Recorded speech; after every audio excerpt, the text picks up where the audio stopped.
The failure to follow the sound principles has marred the history of God's people. There has been a continually backsliding in health reform. Did you hear that? It's talking to God's people, you and I. And as a result, God is dishonored by the great lack of spirituality. Counsels in Food and Diet, page 33. Shall we who have such great opportunities allow the people of the world to go in advance of us in health? Page 33 on Counsels, Diet, and Food. And then, listen to this. It is of great importance that an individual react well our part and have an intelligent understanding of what we should eat and drink and how we should live to preserve the belly. Doesn't say that. To preserve the health instead of the belly. And so too often, even among Adventism, we make the belly our God. Philippians chapter 3, verse 19. And I tell you, it is condemned in the Word of God. And all are, listen to this, all are being proved to see whether they will accept the principles of health reform or follow a course of self-indulgence. You're under a test right now. And then when the Sunday laws come, are you going to be prepared to face that test also? If you will fail this test of health reform, I guarantee you, you're going to fail the Sunday law test as well. And I'm going to reread this. All are being proved to see whether they will accept the principles of health reform or follow the course of self-indulgence. Self-indulgence is a sin in its highest order. And Adam and Eve proved that in the Garden of Eden. And Jesus Christ proved to show how self-indulgence is so high in humanity that he went to the wilderness for 40 days and 40 nights that humanity might have the power to overcome appetite. Oh, I'm sorry. Counsels in Food and Diet, page 34. Go ahead, honey. Since he's on this track, I'm going to just give you 2 one-liners. We need to learn that indulged appetite is the greatest hindrance to mental improvement and soul sanctification. Did you hear that? I mean, whew, that is powerful. That's 9156. And this is talking about Christ in the wilderness and his fasting for 40 days. He knew that appetite would be man's idol and would lead him to forget God and would stand directly in his way of in the way of his salvation. Confrontation 51. Now, remember, we're talking about health reform. She read about appetite. Nothing is mentioned about meat eating. Nothing. So it might apply to us vegans, to us vegetarians. How do we continue to eat? She is really concentrating on health reform and on appetite. How do we indulge in appetite? Are we overeating in stuff that is even good for us? And as Becky mentioned either yesterday or the day before, did you know that when you overeat, it turns into blood alcohol. It increases it equivalent to at least 2 or 3 beers in your stomach. And we're health reformers? Think about it. I mean, I know what it means to me. And not only that, but when I overeat, and a couple times I have, I tell you, I feel kind of groggy. I'm listless. I'd rather lay down and have a little nap, a cat nap. And there's nothing worse than to do that. You can train yourself. Pardon? That's quite common in Europe, especially in France. In Spain, well, the big siesta, 2 hours, 3 hours every day. In America, it's pathetic. Don't forget, about 50% of Americans are overweight, are obese. 50%. To everyone who is tempted to yield to appetite,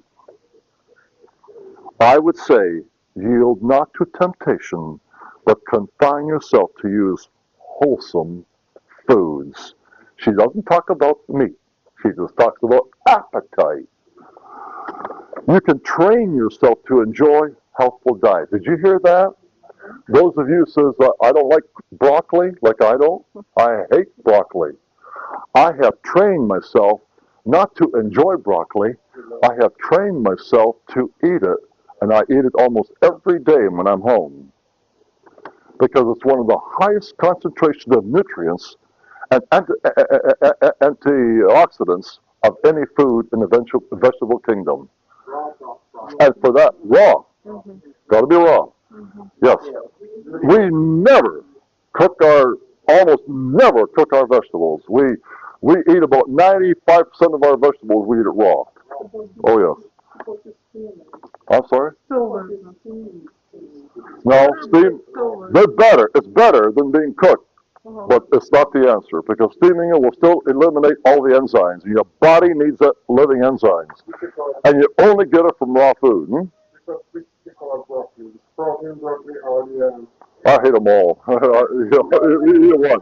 The stalk is very nutritious too. Yes. And the flour. Don't throw your stalk away. It contains about 75% of the nutrients of the flour part, or the budding part. Here's what I want to read to you. Let us act our part. And remember, this is about wholesome foods. Indulge our appetite. I was just reading to you. Let us act our part, working out our salvation with fear and trembling. And she's relating this fear and trembling to the physical, to the way you eat. And she says, for with fear and trembling, lest we make mistakes in the treatment of our bodies, which before God we are under obligation to keep it in the most healthy condition possible. Oh, I'm glad you asked me. CD 35, Counsels in Diet and Food, page 35. I just want to, there's so many good statements, but I need to go on. I want to just quote this, and I'm going to show you a few little charts, and then Becky will say a few words, and our time will be gone. I want to give you hope to those who are struggling. I want to give you hope. There is hope. Those who are struggling with appetite. We're not talking about meat eating at one single bit of our seminar here with Evans. We try to avoid that, because most of them are vegetarians or vegan, except in America. I would say probably 60-70% are still eating meat in America, and probably 90% are eating dairy products. But I want to say this to you: there is hope. Listen to this, and I read this because I tell you, this gives me the greatest hope for myself. Where I struggle with different foods, which I rarely do now, except for broccoli, but I don't anymore because I fixed my mind and I just eat it. And that's it. And then I put a little bit of cucumber sauce on it. Oh man, my wife makes it at home, and it is delicious. Anyway, listen to this. Listen to the hope that God gives each one of you and me. Psalms 103, 2-4. Bless the Lord, O my soul, and forget not all his benefits, who forgiveth all thine iniquities, who healeth all thy diseases. But you have to be like Daniel, Daniel 1 verse 8. He purposed in his heart that he would not defile his body. And then 1 Corinthians chapter 3 verse 16 and 17, he who defiles the temple of the Holy Ghost, what? God will what? Destroy him. And how do you know the temple of God is referring to the body? You go to 1 Corinthians without any question. 1 Corinthians chapter 6, verse 19 and 20. And it tells us there that the body is what? The temple of the Holy Spirit. Don't talk about the Spirit. It talks about the body is a temple of the Holy Spirit. I want to tell you something. Those are solemn words. But God gives us hope. He says, I'll forgive you. I'll cleanse you. I'll go even a step further. I'll heal you. But here are the conditions. God's conditions are dictatorial. You do it or else. No, the problem is we are destroying ourselves. God is trying to save us from that destruction. And he wants to heal you. I mean, he is anxious. But I'll tell you this much. If you think for one moment you want healing and you're going to continue on your merry way of eating and living, there is just simply no way. God will not work a miracle. That's a good quotation. Will not work a miracle to keep those from sickness who have no care for themselves but are continually violating the laws of health. That's taken from Review and Herald, December 19, 1899, for those who want to that reference. Review and Herald, December 19, 1899. God cannot heal you, but God will, and he promises. I tell you, you'd be surprised when you have cancer patients, diabetes. Did you know that just 10 years ago, diabetes was number 6 on the disease list in America? It is now skyrocketed to number 3. And it's skyrocketing, and they anticipate that it'll probably jump up to spot number 2 instead of cancer. It'll surpass cancer by the year 2010. It is skyrocketing so much. And you know why? Obesity. Not sugar. Obesity. Go ahead there. Well, this God will not work a miracle to keep people from sickness. I just want to mention, some people ask us about pesticides and they ask us about water that's not clean and things like that. But you have to make a decision.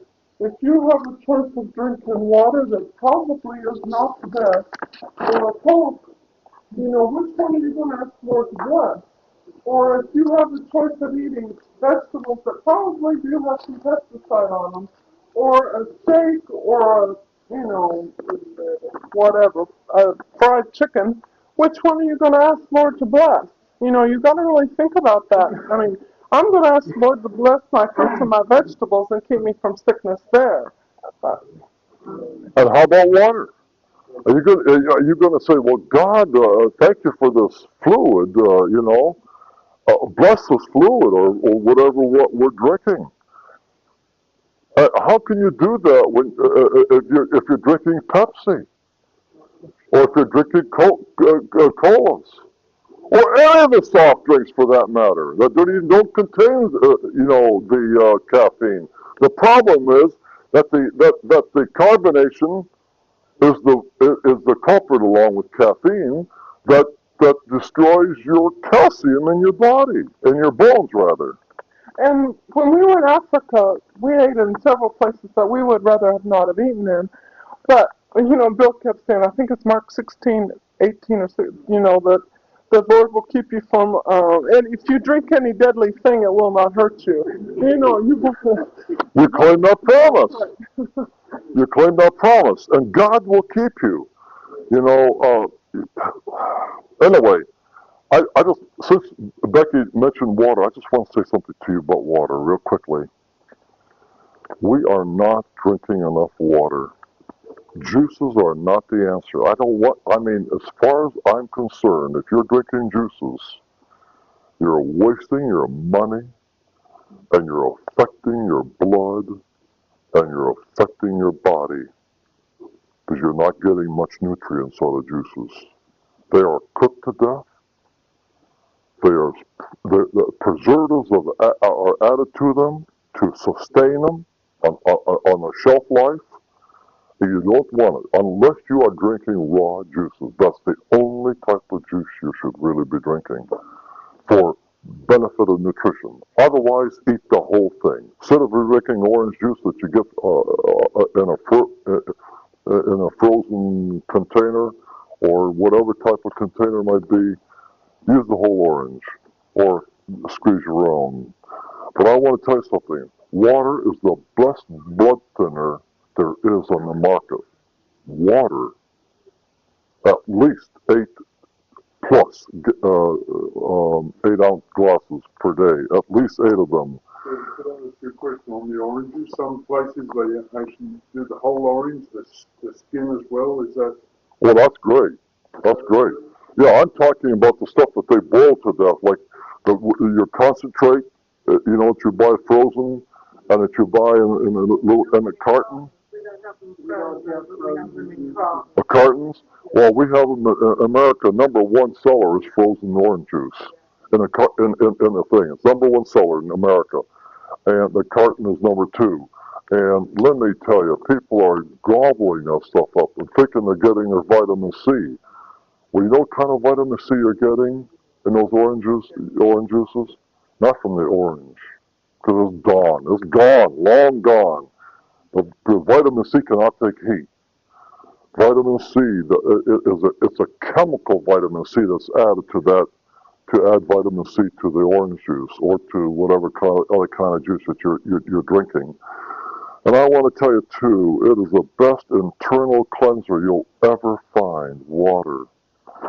But the best water, for those of you who can afford to, the best water that you can possibly have is distilled water.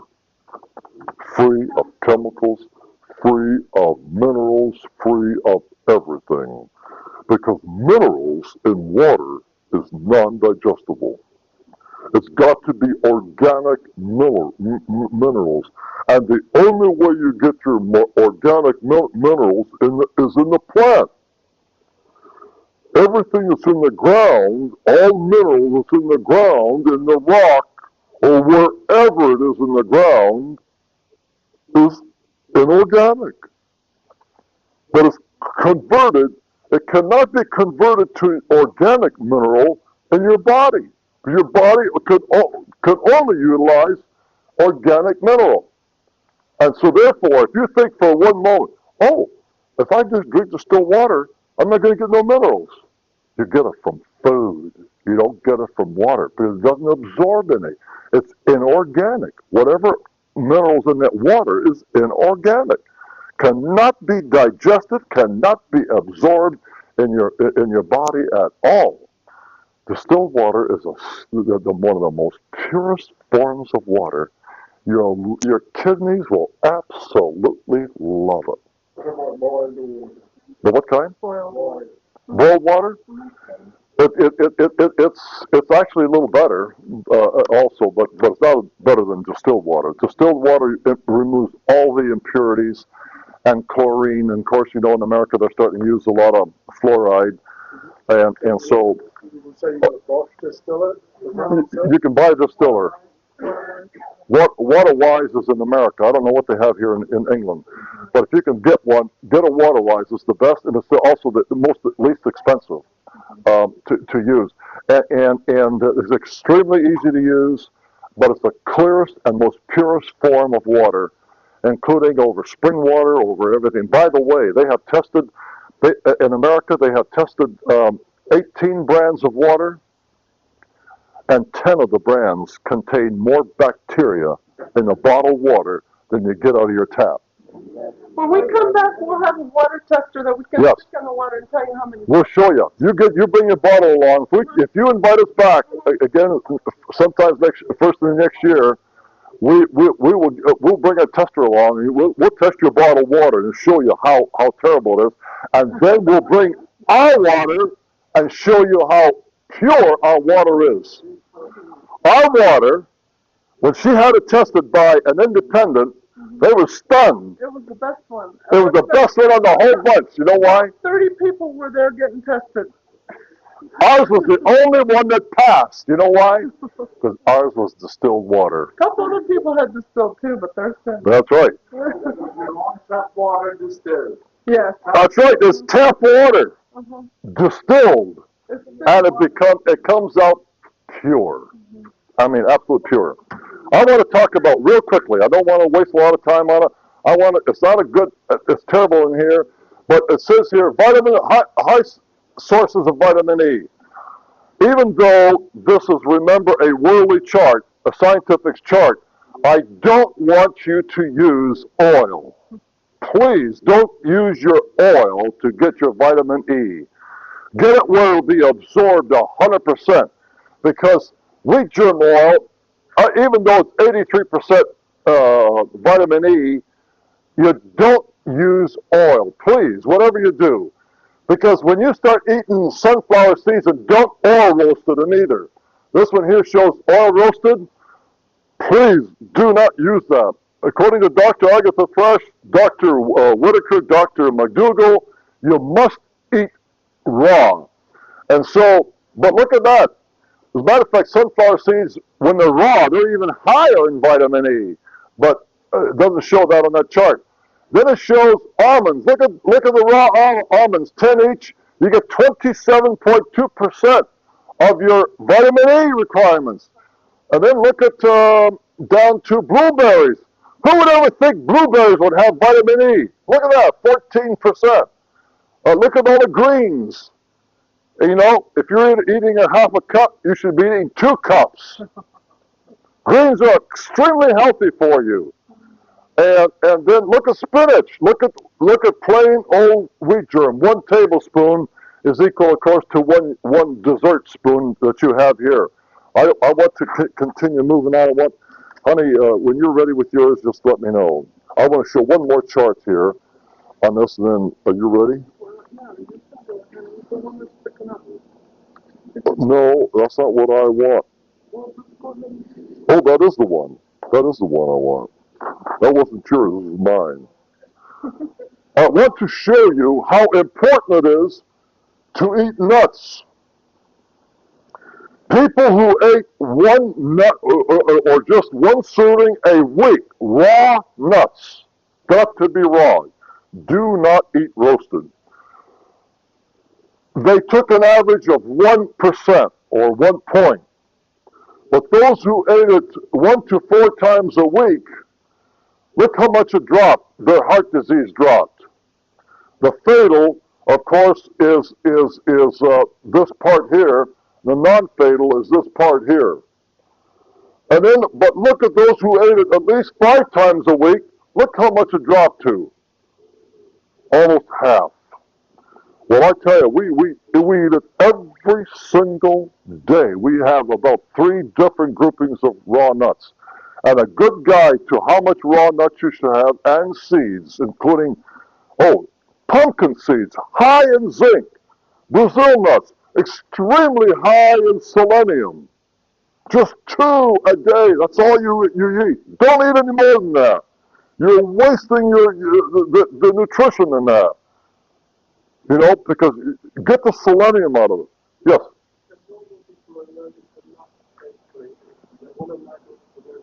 All nuts? Usually it's only peanuts.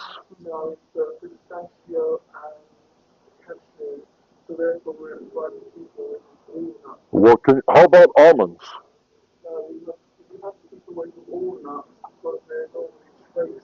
Well, then if that's the case, then she can't have any nuts. That's too bad.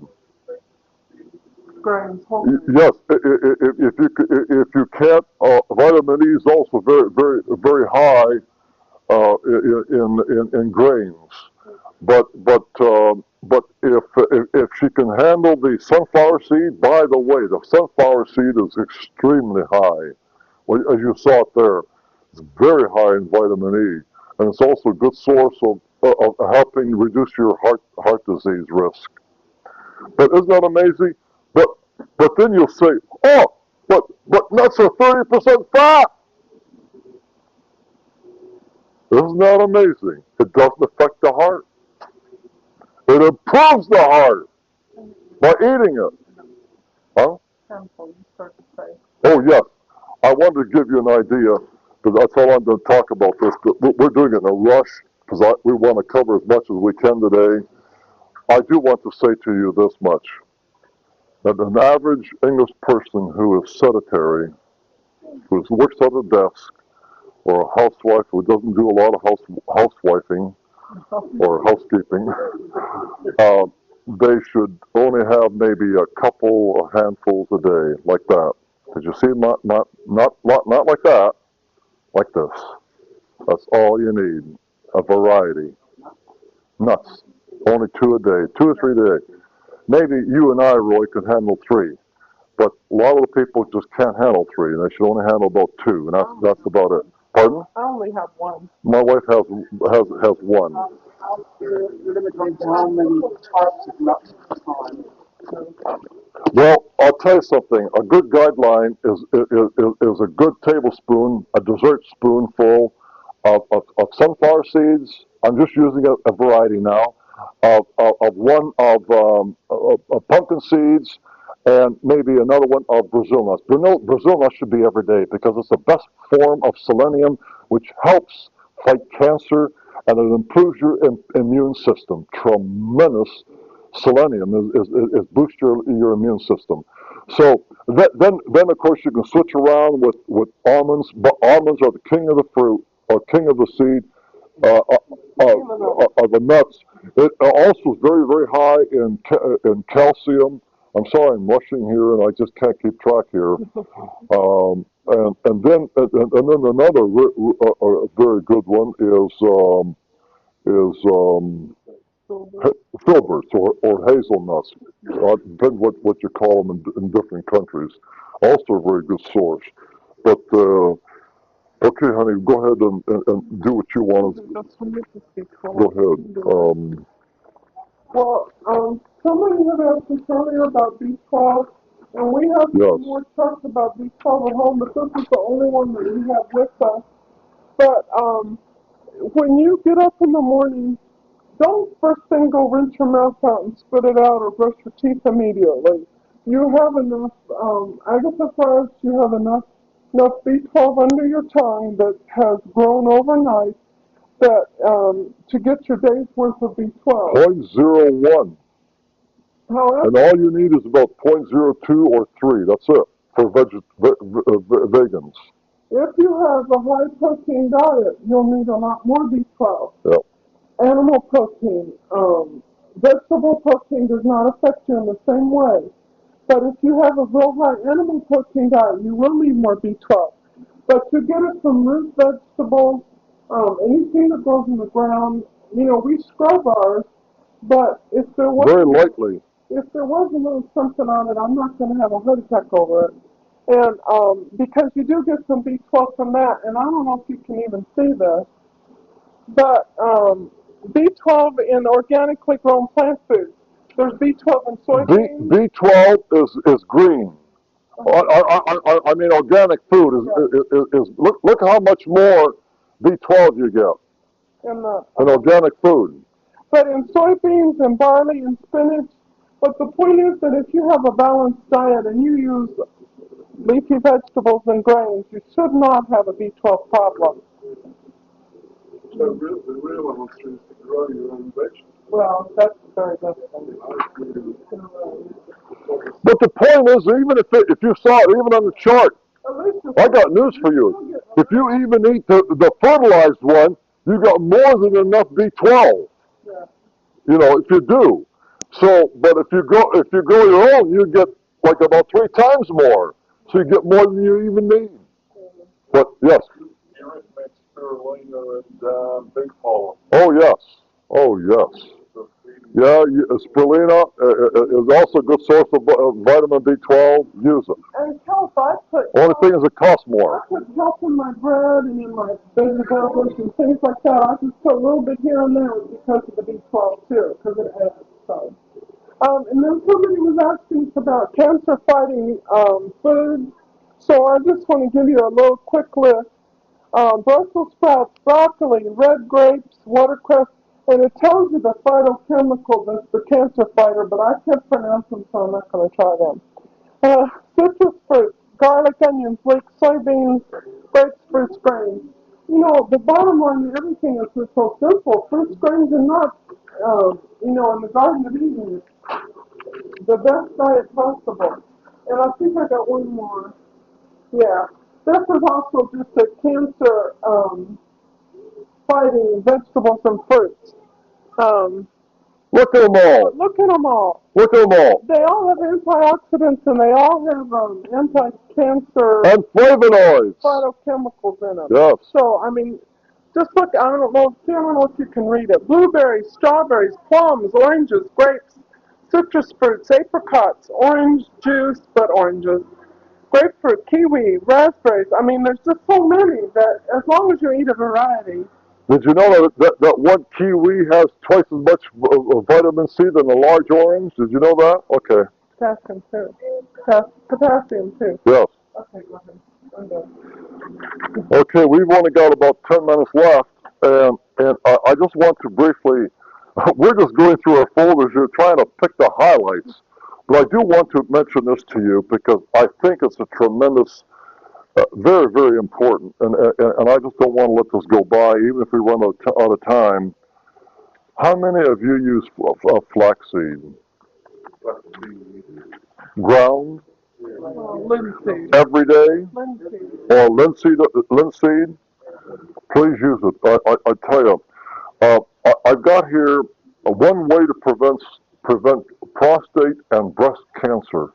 Did you hear that? One way to prevent breast and prostate cancer is by having 2 tablespoonfuls or 2 dessert spoonfuls of ground flaxseed daily. Sprinkle it on your cereal. Sprinkle it on your salad. Put it into your bread if you're baking bread at home. Put it into your burger if you're making oatmeal burger like we do at home. Or put it or waffles or pancakes or use it every way you can. They have proven it over and over again.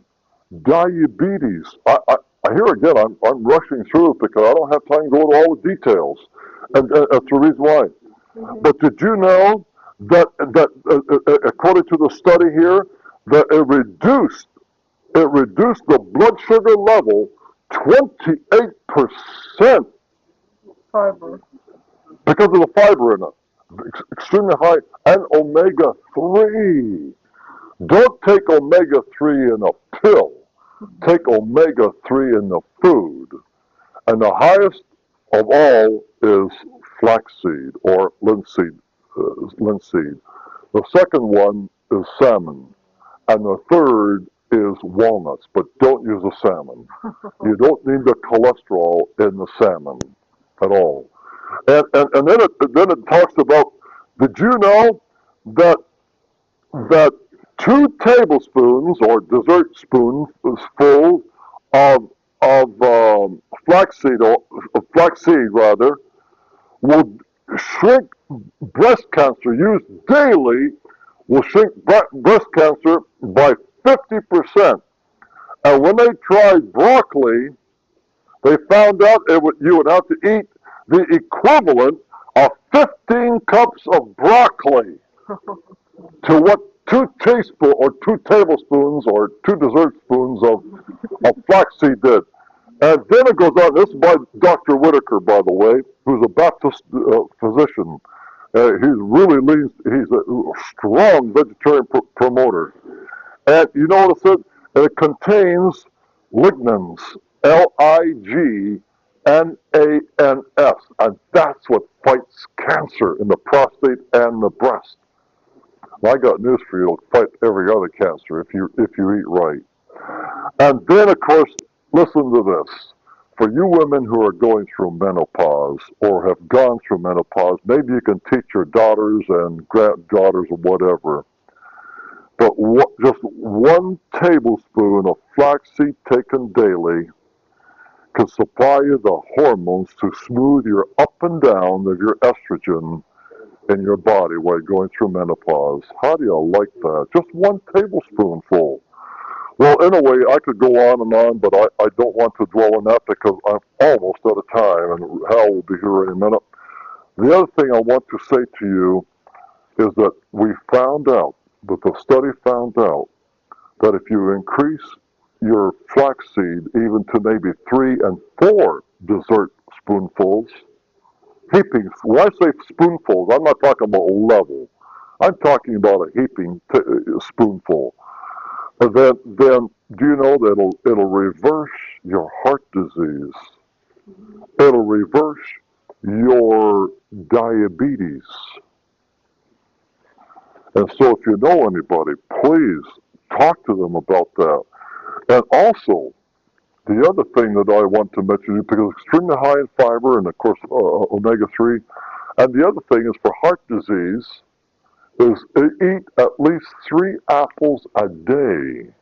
It contains insoluble fiber. I mean, soluble fiber. Insoluble fiber is the fiber that helps you to go to the bathroom quicker. And the soluble type is what your body absorbs. And 3 apples a day will begin to lower your heart disease and your cholesterol levels. How do you like that? A little bit of hypertension. Hypertension. Well, it'll do that too. Yeah, blood pressure. Absolutely. But you got to increase your flaxseed also. And if you get nervous and if you're under pressure, then get rid of that pressure. I mean, don't leave your wife, but if you know, all I'm saying is that try to arrange things, because sometimes with pressure, with stress rather, we bring it upon ourselves. Even if you think it's your wife doing it to you, I'm not saying that she is. Yeah, I'm not saying she is. I'm just using an example. You know, even if a person may think, or I may think that my wife is bringing the stress upon me, I got news for you. Quite often, it's me. Very often, it's me. The problem is I can't handle the way my wife is being gentle to me and loving and kind, and I don't apply the biblical principle of Ephesians chapter 5 in loving my wife as Christ loves the church. Well, I could go on, but I'm going to be preaching. I don't want to. Yeah, it's the same name. It depends on countries where you go. So I wasn't sure what name you use here. Is it flaxseed? Linseed? Or both? Yeah. What they usually do in America is they say flaxseed for the seed, and they call it linseed oil for the oil part. And we just don't use it. Go ahead, honey. I was just going to say, since you're talking about that, it's very high in fiber, and the laxative industry in the United States is $67 billion a year. Well, you know, a free flaxseed, that'll take care of that problem. Yeah. So, If you know anybody who has trouble with their stool, hey, tell them to increase it. Just simply increase their flaxseed. That's it. It'll take it, but it got to be ground. Remember that. The brown one or the yellow? The gold, they're actually equal. Yeah. They are equal in terms of omega-3 and fiber. The only thing is that the brown one is more of a nuttier flavor than the gold, and it costs less money too than the gold. So I would recommend that you use just the brown one, because it costs less and it does the same thing. Brown, so it's in the seed. It's in the seed. just can't chew it up good enough. Yeah, the problem is that the seed itself does no good. It's so tiny, it's very hard to chew up. Especially if you got it in food, you will not be able to do it at all. So therefore, it's got to be ground for you to get the benefit. And the only way, and what you do is, I don't know what it is like here in England, but in America, you go to a Walmart store and you can buy a coffee grinder, a tiny coffee grinder, for $12.95 in America. That's exactly the price. American funds is $12.95, and grind your seed, your flaxseed, or any other type of seed you might want to grind if you're going to use it in cooking and so forth. So, but that's what you need to do. You need to do that.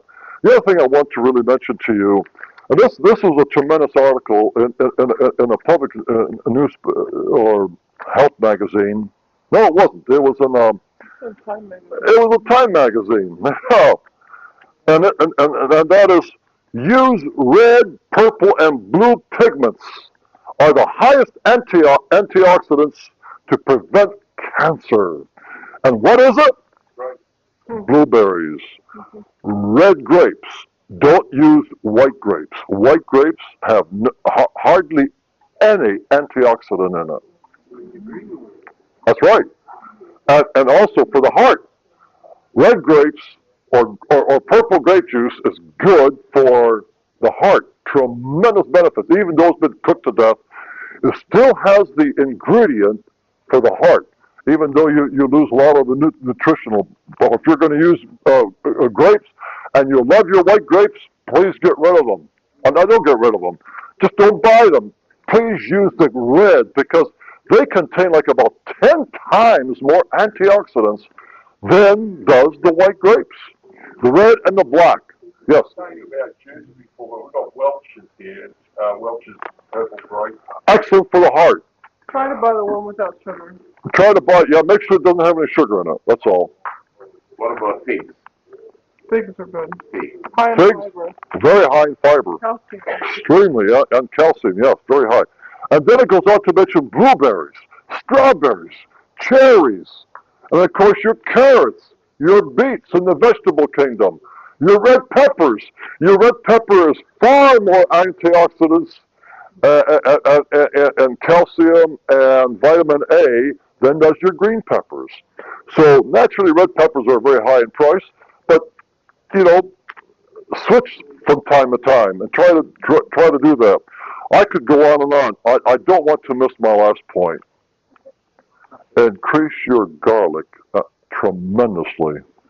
It is both a tremendous antioxidant to fight cancer and heart disease and cholesterol.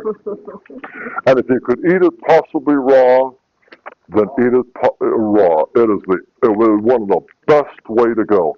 Forget the smell and everything else. Don't worry about that. Really, real seriously. Yes. Protein or sprouted seeds? I want to tell you something. The highest food value is in sprouted seeds, especially sprouted mung beans, lentils are very high, and what a way to go! And then when you add, I got news for you. If you can get red clover, it's higher than alfalfa. If you can get fenugreek, you should try fenugreek. High in calcium and iron, tremendous amount. Just a little spoonful. It is so high. I tell you, sprouted seeds. Did you know that the sprouted seeds contain about 50 times more nutrients than the seed itself? It is so high. And pardon? Tofu? Use it, but use it sparingly. It is healthy. It's all right. The only problem is tofu is refined, but we use it occasionally. We use especially for making desserts. For example, like you want a cream sauce, you can use tofu, and but it's okay. Just don't count on it to get all your nutrients because it's refined. And it's made from soybeans. Halva. Halva? It's fermented. It's sesame, made from sesame seed. Sesame seed is extremely high in calcium. I mean, it is one of the highest of all seeds, or of any food almost. It is extremely good. The only problem is that if you can get raw tahini that's been ground from raw seed, oh man, use a tablespoon or two a day, but no more, because it's still very high in fat.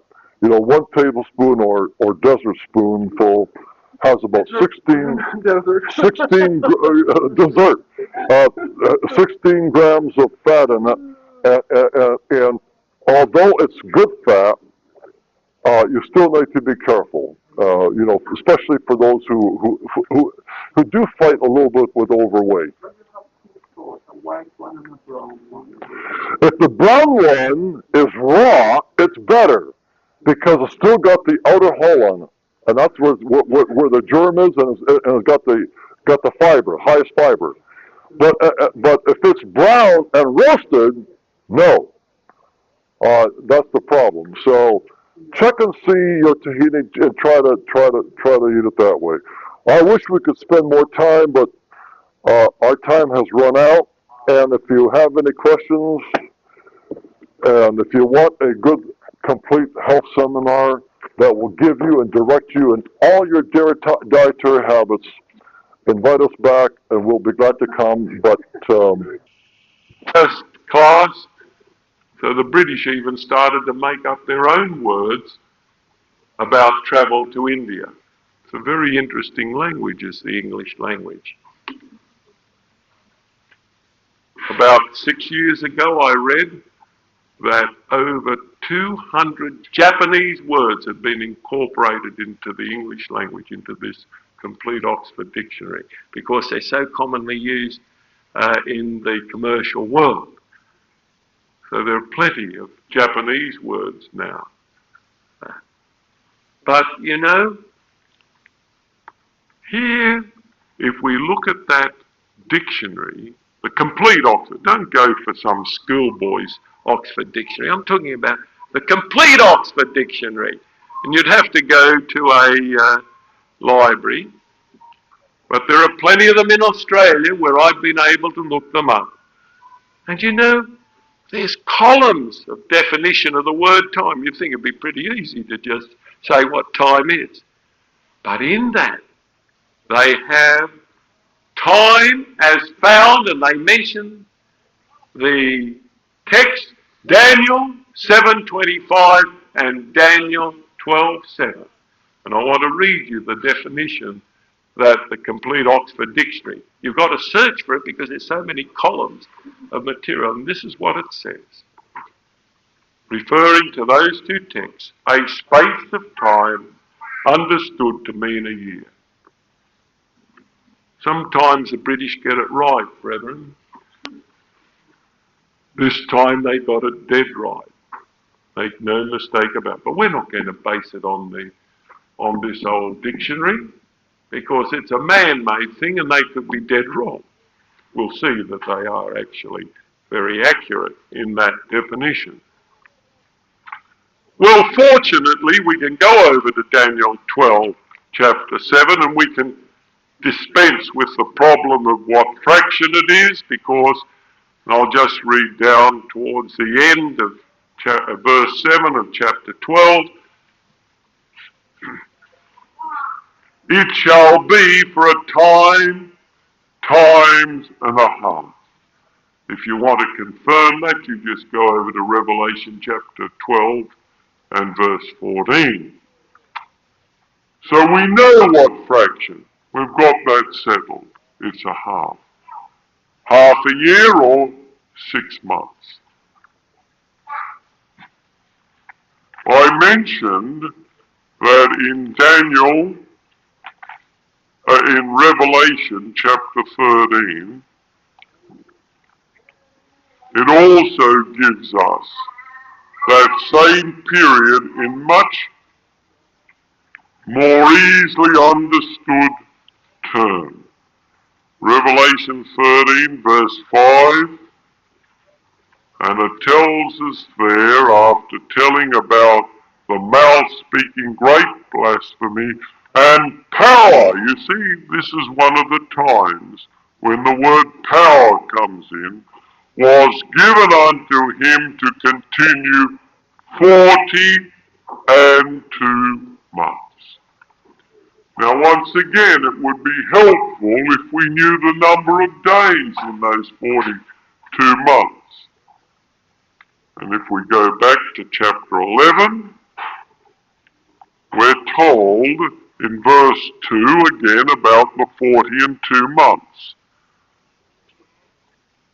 Chapter 11, verse 2, but the court which is without the temple leave out, and measure it not, for it is given unto the Gentiles, and the holy city shall be, they tread underfoot 42 months. So here we have this period. But how long is it? Is it 42 months of 365.24 to 2 days? Or is it this 360 days that seems to have prevailed before the flood? Well, let us go down to the 3rd verse, which helps us immensely. Speaking of the same period, and I will give power unto my 2 witnesses, and they shall prophesy 1,260 days clothed in sackcloth. How many are there in a score? 20. So what's 60? Our mental arithmetic is wonderful here. Must compliment you. So here we see 42 months equals 1,260 days. Now another sum for us all. We're back in school. What is 1,260 divided by 42? What's the answer? What is it? 30. So how many days are there in these prophetic months? 30. 30 days. The Bible has given us the answer, hasn't it? We are on sure ground in using in the prophecies of Daniel and Revelation a year of 360 days and a month of 30 days.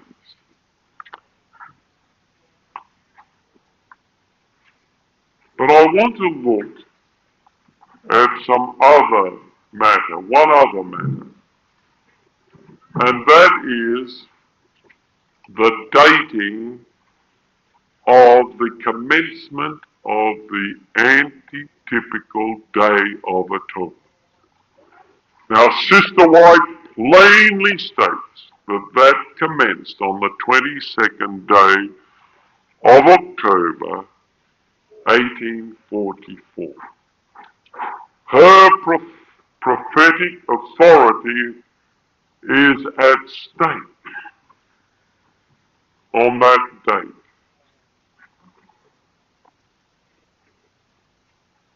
Why did they choose the Day of Atonement? That's what they chose in 1844. Why did they choose that? Well, you can go and read it in Great Controversy 399, going over to page 400. They were very wise. They went back to the type of the Passover.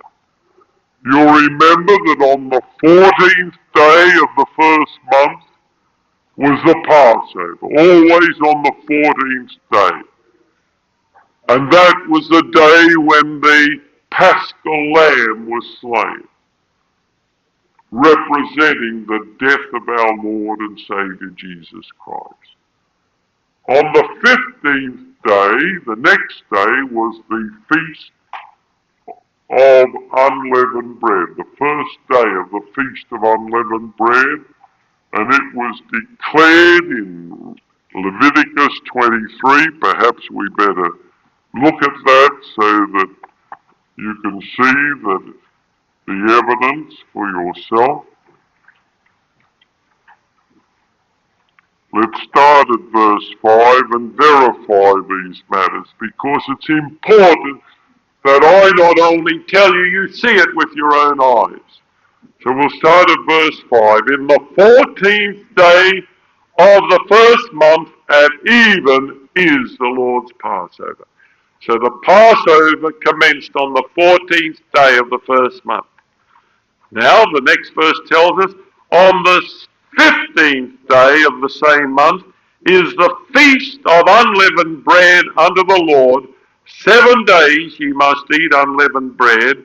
In the first day ye shall have an holy convocation.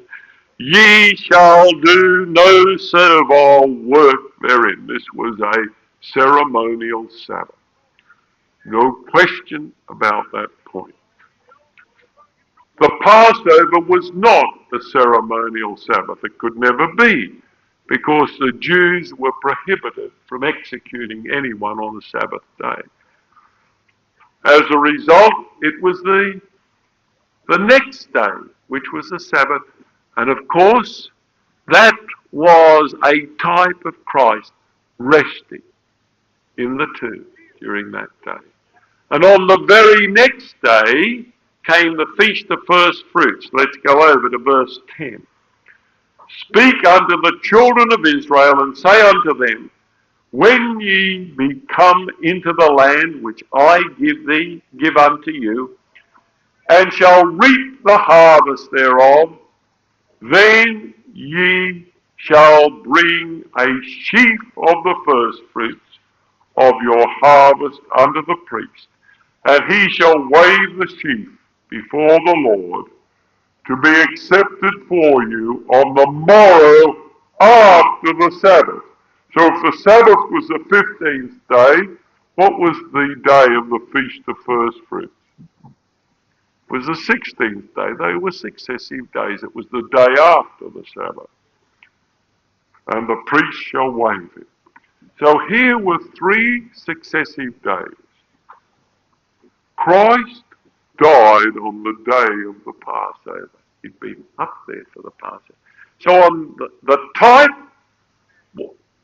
was on the 14th day of the first month, the day of the Passover.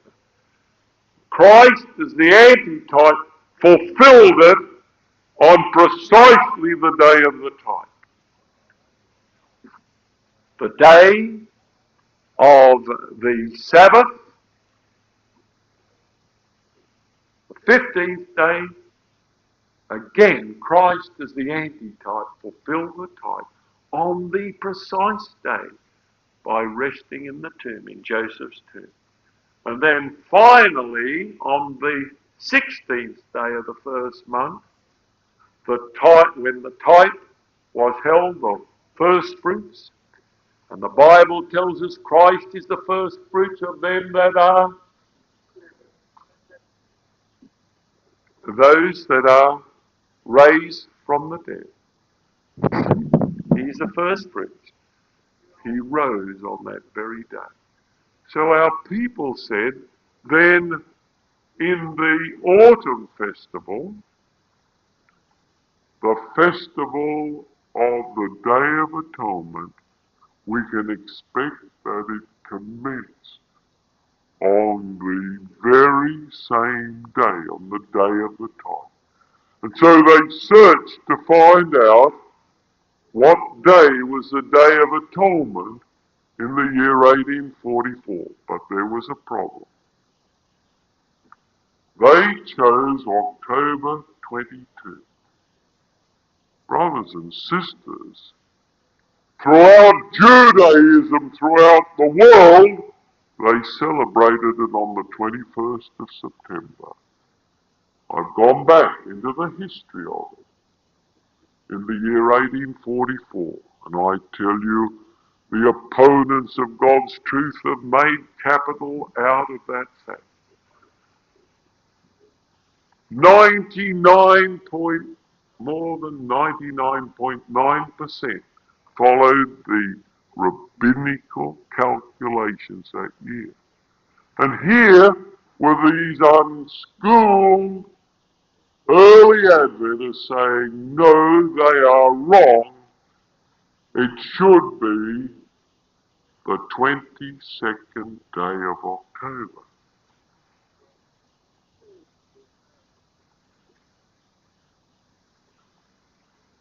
And I tell you, the criticism that has been heaped upon them for choosing that day. Why did they choose that day? I believe God guided them in a most wonderful way. Because in the 8th century AD, a group of Jews living in the country we now call Iran formed a sect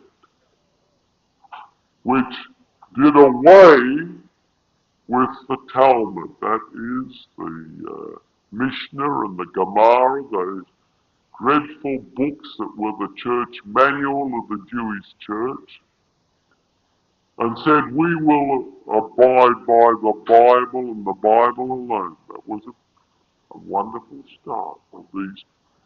They were called, you'll see their names there, the Karaite Jews. That's what they called themselves. And when it came to the Day of Atonement, they refused to accept the rabbinical statement of when it was. And they said in 1844 it was October 22, not September 21.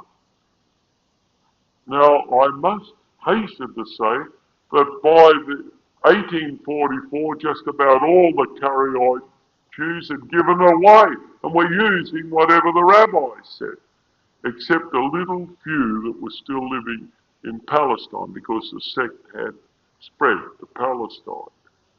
And soon after 1844, even they gave it away and stuck with whatever the rabbis calculated.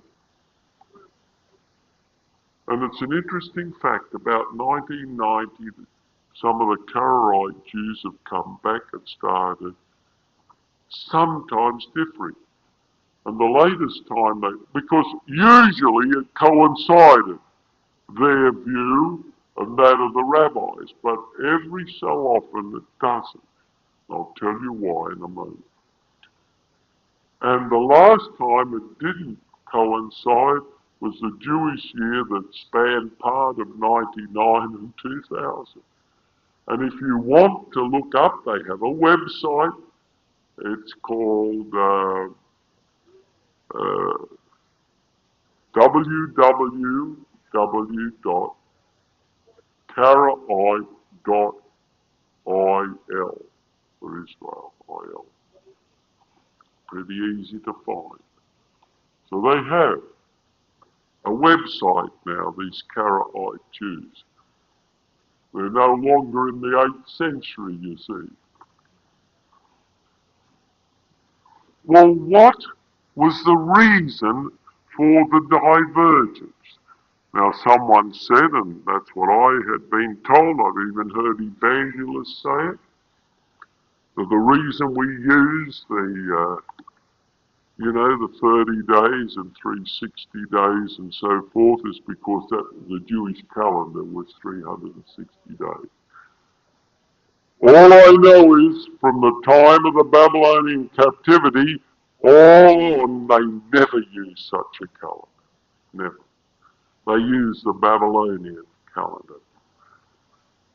The Babylonians had been smart astronomers. They knew that it was very difficult to fit in the solar year with the lunar year. Very difficult.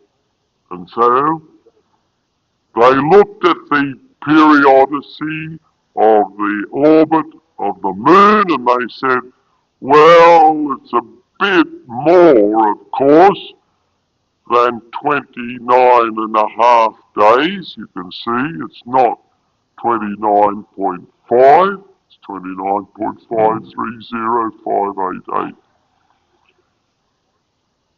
but it will be a close enough approximation if we just take alternate months. 31 months, 29 the next, and if you average that over the year, that's 29.5 days. But of course, they knew that there was this little bit of extra, and that's why some years they decided to have either 29 or 30, 29 or 30 here, in order to try and make that adjustment. Why were they so careful to do this? Well, that only provided somewhere between 353 and 355 days to the year. Now that's about 12 days less than a solar year. You know, it's very awkward trying to match the months with the years. And so they wanted to keep the seasons at the same time of the year because they had their festivals too.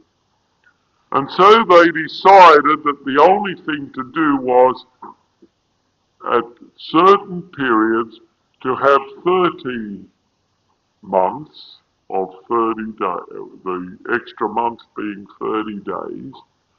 And they figured that in a 19-year cycle, that was a very close approximation if 7 of those 19 years had that extra 30 days. And so they calculated by saying in that 19 cycle, on the 3rd year, we will have 13 months. On the 6th year, on the 8th year, on the 11th, on the 14th, on the 17th, and on the 19th. 7 times, and that kept the seasons and the dates together. That was important for the Jews too, because they had to bring this wave sheaf, the first fruits, the offering. And if you only had 353 days in the year, very soon the season would be away from the Passover. And so it suited well the Jews. And the rabbis followed that system of calculating which day was the Passover, which day was the Day of Atonement, and using those extra years in the 3rd, 6th, 8th, 11th, 14th, 17th, and 19th years of that 19-year cycle. But the Karaite Jews said, we're not going to go by calculation. We're going to follow God's system of observation. In other words, we're going to look at the moon because that was the time that told them. And we're going to look at that moon and determine when it really is the new moon. Not just by this approximation. Now, almost always, or many times, it coincided with what the rabbis said, but there were the odd year, and 1844 in God's providence was one of those odd years where the observation did not accord with the calculation. And so they put in that extra month into their calendar, and as a result, our people, I don't know how they found out about the Karaite Jews, especially as most of them outside of Palestine had given up on the procedure. But I tell you, only God could have guided them. And that is the reason why they chose that time. Now,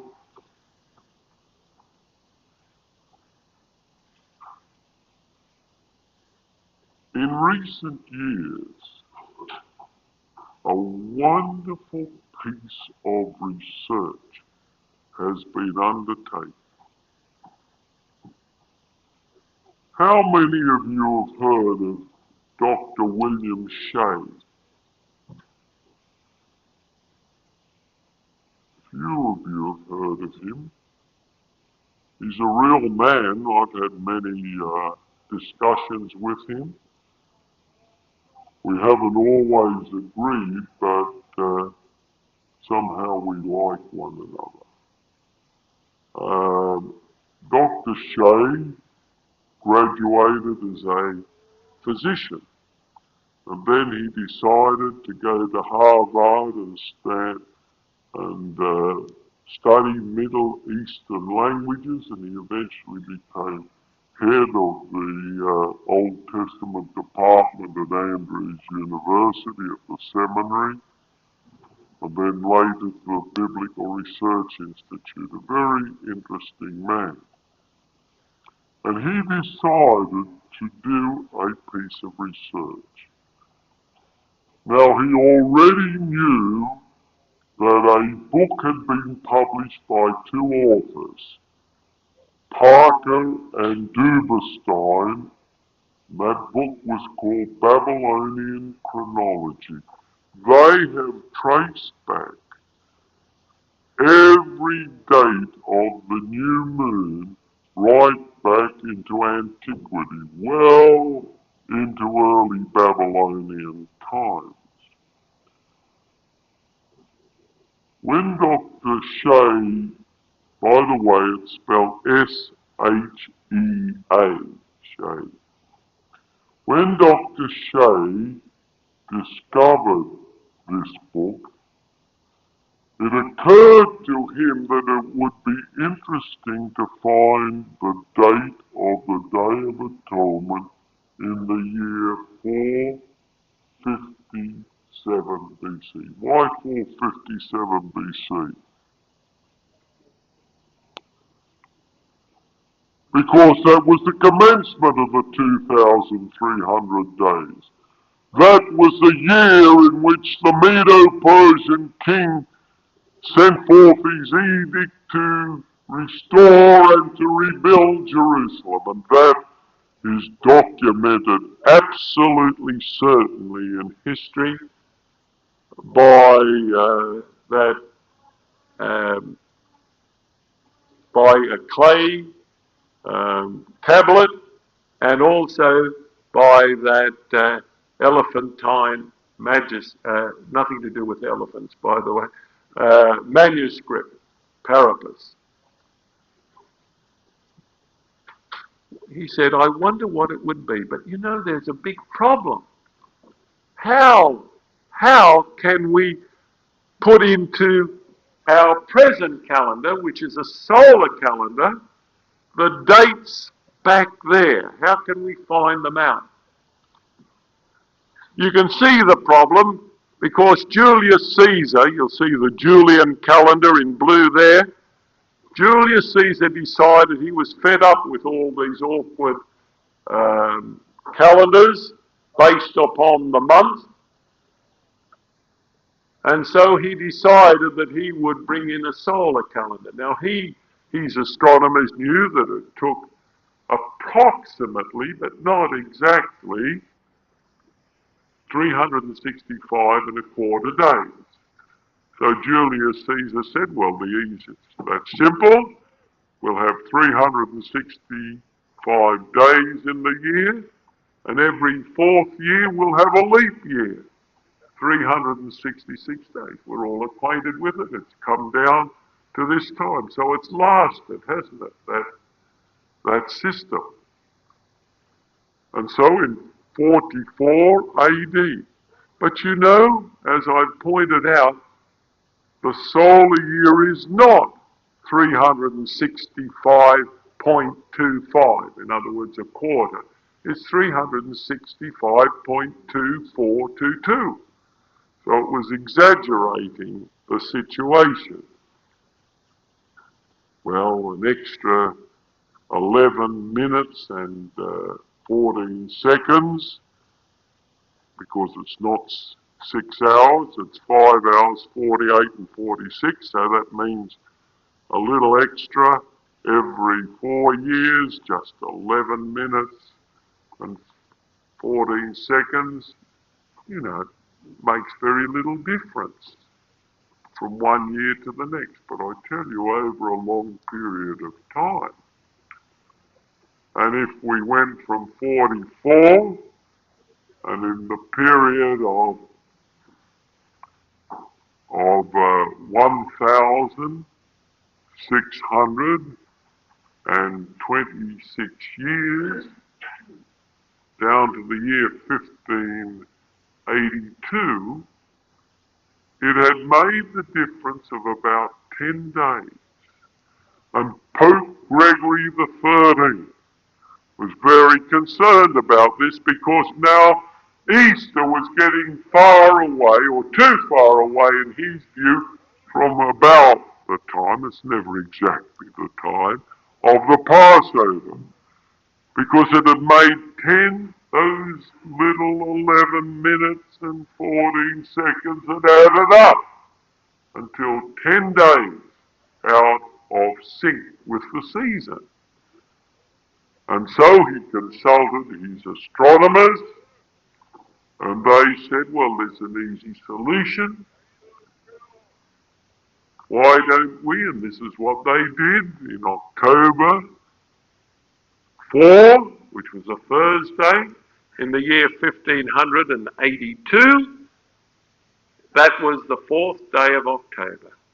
The next day, the Friday, they just declared it to be the 15th day of October to take account of these 10 years and bring it back, you see, to the right season. Sounded like a good solution. Remember, there was no change in the order of the days. The Sabbath was the 16th, and it followed the Friday, which had followed the Thursday.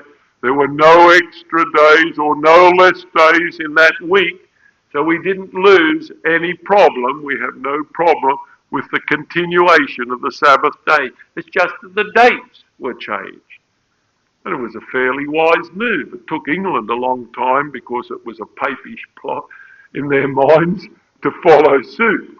But what he did was wise. But of course, he knew that the same thing would happen if he continued these leap years every 4 years.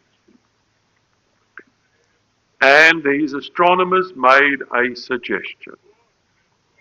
Now I know that in February, in the year 2000, we had 29 days, didn't we? Of course we did. It was a leap year. 1996 was a leap year, and 2004, if the Lord hasn't come, will be another leap year. But of course the one in between was the turn of the century. The turn of the century had always been a leap year. But the Pope decided, on the advice, of course, of his astronomers, that every turn of the century that was not equally divisible, perfectly divisible by the number 400, would not be a leap year. What most people did not realize, that this was the first turn of a century for 400 years since there'd been a leap year. I knew about it because I'd read all about it in Scientific American. This was a very unique leap year that you had. And they found that by just taking every 3 leap years out every 400 years, that it would approximately make an adjustment for the error that was in the Julian calendar. We call it the Gregorian calendar we use today, because it is the year it was undertaken under Pope Gregory XIII. Now, what Dr. Shea's problem was, he had to convert the sort of calendars of Babylon through the Julian calendar into the Gregorian calendar, which was, of course, operating in 1844 in the United States and around the world. We'd all caught up with this papish plot that people thought it was. I think it was one good thing that one Pope did. They didn't do many, but that was a good thing that he did. A wise thing. And as a result, he had to go to tremendous lengths to try and discover, in terms of our Gregorian calendar, what the date was back in 457 BC. He has recorded his work in a book. Remember, his name is Shea, H-E-A, Dr. William Shea, in a book entitled Selected Studies on Prophetic Interpretation, and in the pages 132 to 137. It's a brilliant piece of work. But you know, my dear brothers and sisters, after he had taken all into consideration and converted it into the date of the Gregorian calendar, he found that the Day of Atonement in the year 457 BC was on 22nd of October of that year, when God said, under 2,300 days, then shall the sanctuary be cleansed.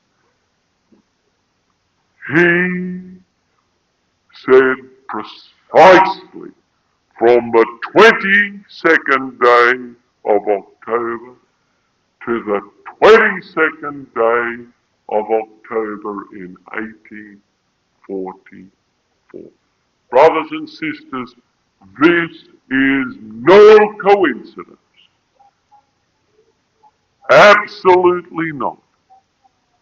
And I hope some of you will one day get this book. I have it in my library. I had it for numbers of years, and I didn't bother to read it. And only last year I read it. And I said, what a piece of work. What a confirmation. The early Adventists did not know about the date in 457 BC. Sister White knew nothing about the date in 457 BC.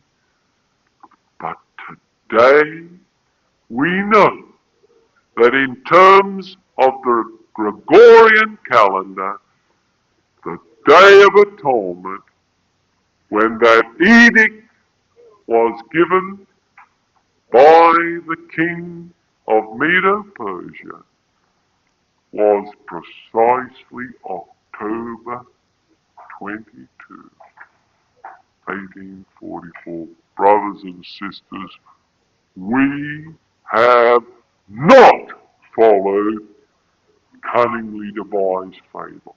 Don't listen to those naysayers who tell us that the early Adventists were just people of low education and they were stupid taking the Karaite system. God must have impressed them to do that.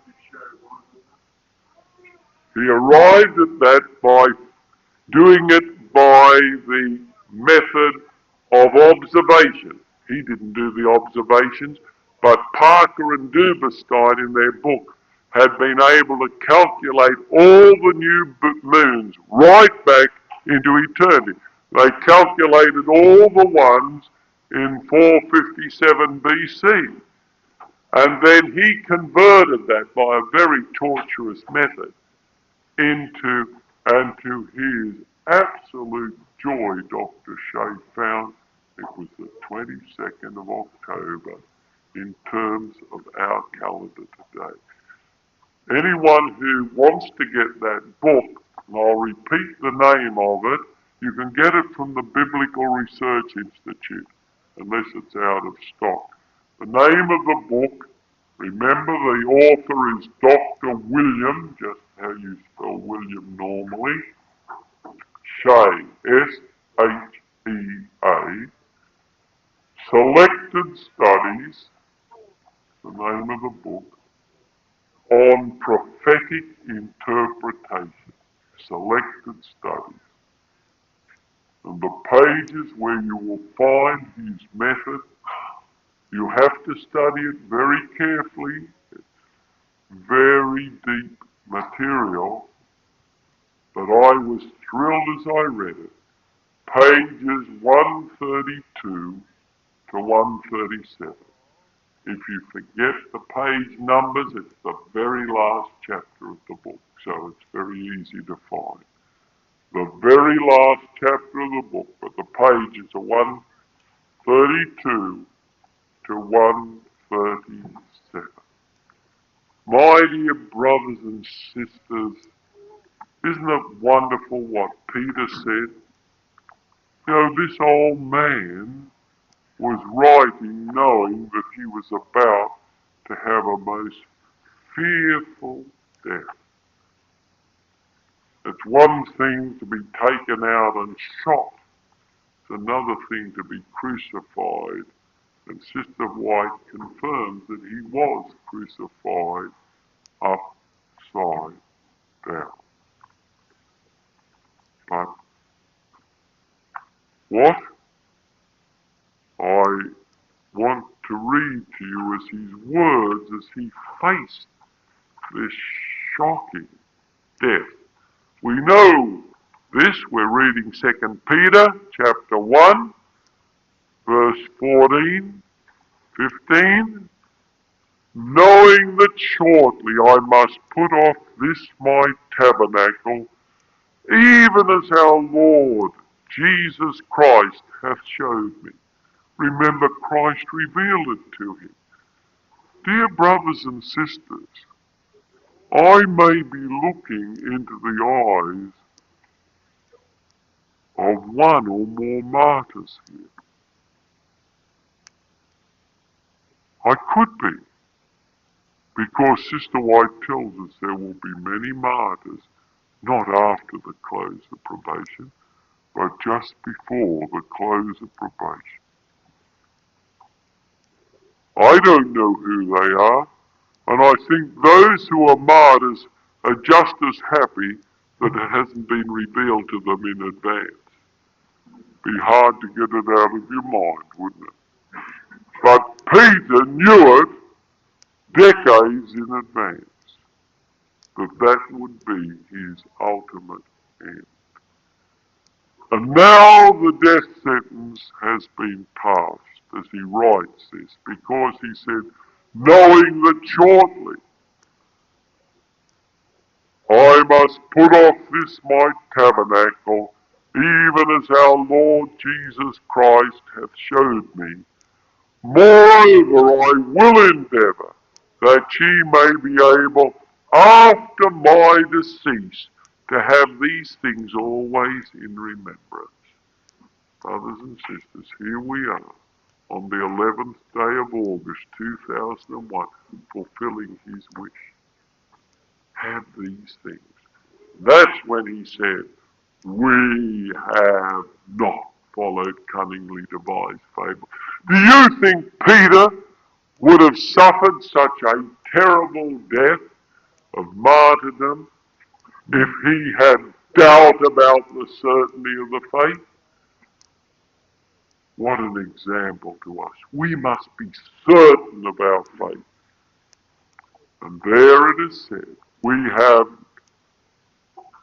not followed cunningly devised fables when we made known unto you the power. That's the power that I'm interested in, not the power that we read about in Revelation 13. That's the devil's power. This is God's power.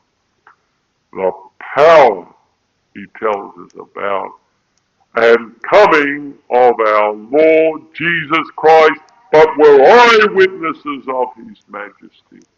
We've got an eyewitness testimony of Christ's majesty on the Mount of Transfiguration.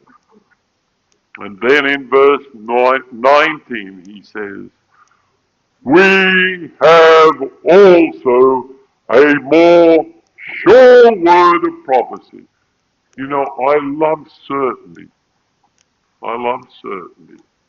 I'm not one who gets along very well with uncertainty. I like to be certain when I was practicing as a physician.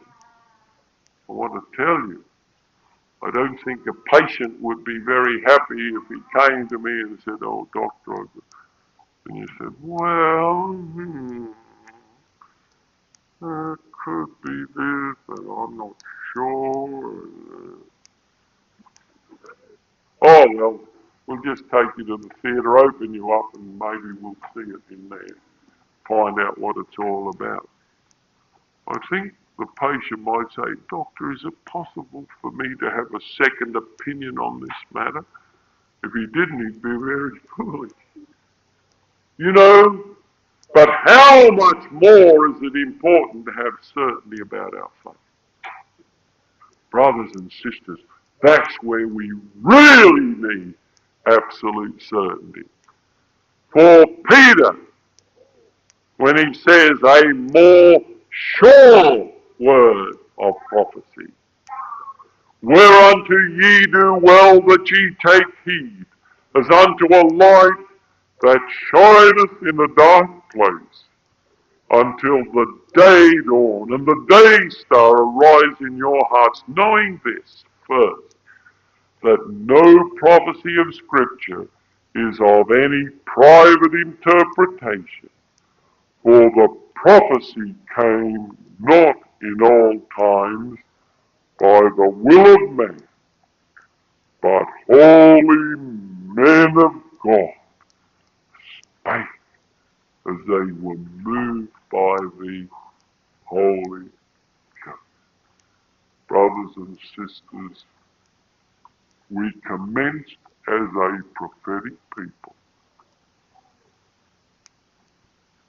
Now, most Seventh-day Adventists have changed from a prophetic people to a pathetic people. And that's tragic. That's tragic.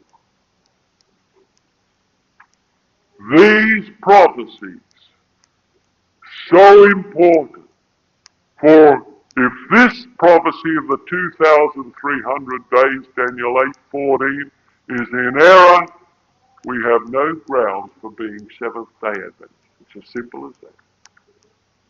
But it's sure down to the very day when Christ entered the most holy place of the heavenly sanctuary. May God bless us. And as tomorrow we leave this holy convocation, may we leave with certainty in our heart that, as Peter said, in his experience he had not followed cunningly devised fable. We have followed the certainty that God inspired these matters. God be with you all, is my prayer.